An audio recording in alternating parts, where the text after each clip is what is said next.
Well, this session, I'm much more of an interactive guy, and I really think this session should be interactive. Okay, we're trying to think through things we can go home and implement. How do we become an agent or an agency of interest? Some of this stuff is going to be agency revolving, some's agent revolving. Okay, but the concept stays the same. How do we get our ideal clientele, whether it's a consumer or whether it's an agent, to come to us in droves? How do we attract our ideal avatars?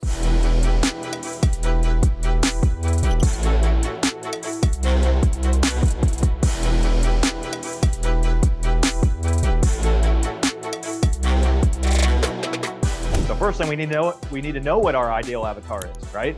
What is our ideal avatar? Most people in this room is somebody that's going on a Medicare, right?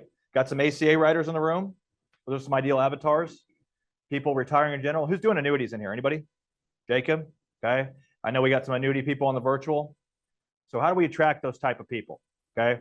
One of the first concepts that are going to carry us the whole way through today, and some of you guys have heard me talk about this. We flipped to the whiteboard here. So I listened to Renee Rodriguez talk a while ago, and I wish I could take full credit for what I'm about to teach here, but closing assumption gaps. Okay, that's the main thing, is how do we close assumption gaps? Can anybody tell me what that is? Assumption gap. Yeah, just in general, like assumption gap would be what people assume about you or think about you when they hear your name or see your face, okay, or see your brand. We have much more control over that than you think. Okay, we can control the assumption gap. Okay, control what people think about us. But what's really happening? Okay, Jeremy, for example, first time we met today, right? You're probably, a lot of these people in the room I've already met. Okay, people in the virtual already know me. They have formed a pretty good opinion about me from getting to know me, closing the assumption gap. But let's use you for an example right here. First time we met today. We're here at the Greatness Factory. Looks just like it, right? There's the Greatness Factory, okay?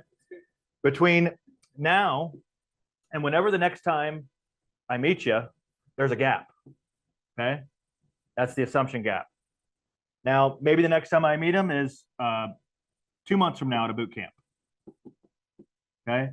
Between now and then, I can control how I fill this gap, okay?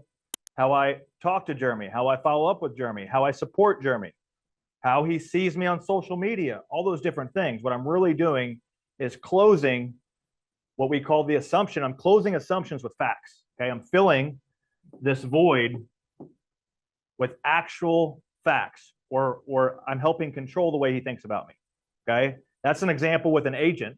You can do the same thing with the consumer, right? Does that make sense so far where I'm going with that? Okay. So first thing I'm going to challenge you to do is, okay, for example, you call a prospect for the first time. Okay, I call a Medicare prospect, ACA prospect for the first time, and they're not turning 65 for 8 months. Okay, so I got a couple months while I'm following up, a couple months for them to keep forming opinions about me. What do I do in that 2-month gap that I close that? Okay, what do I do? How do I follow up? Do I send personal messages? Okay, do I send a video? Do I let them get to know me? Do I provide value?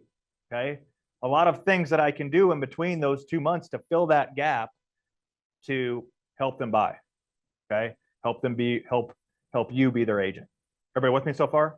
So let's just stay. That concept is going to travel with us today. Okay, called the ask gap. It's a lot funny when I say the ask gap, right? Okay, assumption gap. Went a little too far there. Sorry. You really get to find out what kind of crowd you have when you drop that one. Okay, can we go back to that, Kyle? So let's just, like I said, let's get interactive here a little bit. So we asked at lunch, and I would love to see chats in the virtual. What are you most uniquely qualified to do? What is your unique skill? Why would I come to you? Okay, why would I come to you? Anybody? What are you really good at? Honesty. That's a great one. Okay, I can feel that when I talk to you. Okay, I asked you earlier. I said, "You ready to go home?" You said, "Yeah, yeah, yeah." That's great, though. I mean, that's a huge skill. I mean, people resonate with people that are honest and open and want to do business with those kind of people. Okay, that's great. Anybody else? Yep, Jeremy. Yeah, I was talking to Jeremy earlier, and he's like, just cutting his mind up with systems and processes. I mean, that's a true skill. Okay, like you said, reverse engineer it with empathy. Okay, it's a true skill right there. People will see that and resonate with that. And the people I think would really resonate with that is the people within your company, how you can support them and how you can make their jobs easier. Okay, that's a true skill there. Nathan, you got a skill for me? You don't have to. It comes to mind. Oh, I guess kind of goes along with honesty, but just being real. Yeah. Yep. I can see that. I can feel that with you. Yep. That's huge. Okay. Anybody else? Anybody on the virtual? Do we got anything on the virtual, Kyle? No worries. I see something there. Compassionate enthusiasm. Okay. And a lot of these can be confused with attributes. Okay. So when we say skill, like when people ask me, what is your skill? Well, Coach Burt said, Chase is really good at building teams. Like when I think of myself, yeah, I think I can build teams, but what I really can teach you how to do, my hard skill, is I can teach you how to get your first year commission per client to $1,200, package, monetize, bundle, and work a lot smarter. Okay. And guess what that does? It allows you to build teams.